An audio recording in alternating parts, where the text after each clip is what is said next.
1408. This was a scary movie requested for me to watch and review by Matt Wheeler, one of my subscribers. Thank you, dude. This was actually a pretty good horror movie, and I've seen some pretty bad ones recently. I mean, this one's not too bad. I actually really liked it, but like a lot of horror films, there's some flaws in it. Warning, there's some spoilers in this video, so spoiler alert is now in effect. So if you don't want me spoiling the movie for you if you haven't watched it, go watch 1408, come back to my video. But if you really don't care and you don't have plans to see it and you just want to know what I think of it because you've heard of it, by all means, stay and watch the video. So let's get into the facts about the movie I found. So it had like 79 Rotten Tomatoes and 88% of the audience via Google users enjoyed the movie. Now this is information I just found on the surface of the web. I could be wrong, so forgive me if I'm wrong. This is a story about Mike Enslin, a skeptical author who writes books debunking the supernatural phenomena.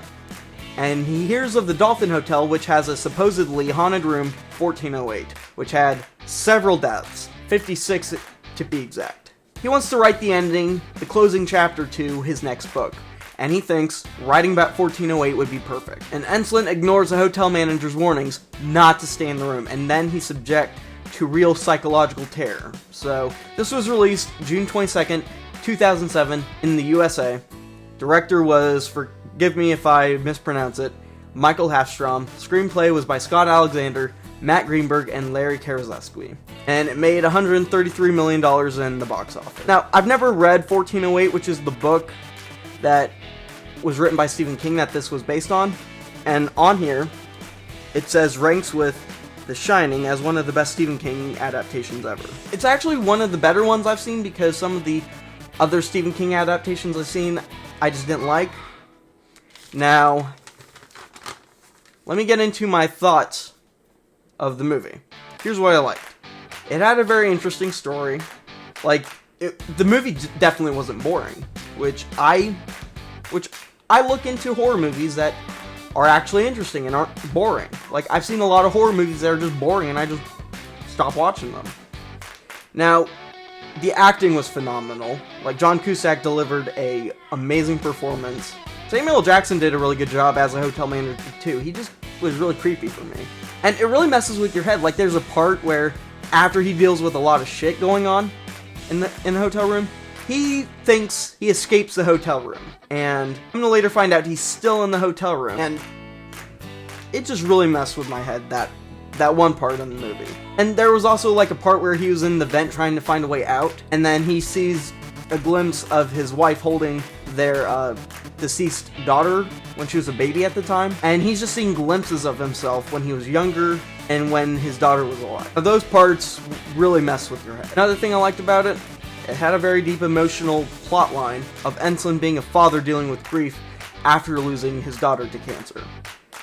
And another thing, it kept me on the edge of my seat. And on the back of the DVD case, it says that it will have you on the edge of your seat. And it did a really good job at that. And it had some pretty good writing. Like, I thought the writing was actually pretty decent. Now, here's what I disliked. Some of the visuals were terrible. Like I said, he was in the vent. One part he was getting chased by, I believe it was a dead person. Obviously it was practical effects because you see him kick this thing and his head crumbles to pieces. I thought that was pretty good, but when you see the ghosts jumping out from the windows, I didn't like that. It just reminded me of watching an old VHS TV or whatever. They didn't really look like ghosts to me. And the last thing I didn't like, the ending was weird and fell flat. Now here's a note, most Stephen King stories have weird endings. Like, he even made fun of it in It Chapter 2. The ending here was weird. After he deals with all this hell, and the room gives him an hour to survive, turns out he has a choice to relive that hour, or take his life, and be done with it. He doesn't want to lose to the room, so he makes a Molotov out of an alcohol bottle and a rag he had, and sets the room on fire. His wife gets there after he calls her at one point in the movie, and tells the firefighters who are dealing with the fire at the hotel that her husband's in 1408, where the fire obviously started. So they get him out, and that's what I didn't understand. You set a room on fire, and you're allowed to get out now? I thought you were supposed to be trapped there. Like, dude, I just didn't understand how it got out. I mean, the ending scene was actually really good, where Mike's wife overhears his conversation with their dead daughter on his voice recorder, on his voice recorder tape. That was good, but how he got out of the room, I didn't understand, and I didn't really like it. Now, that's just my opinion. Other people are entitled to have their own opinion, and that's pretty much it. See you guys.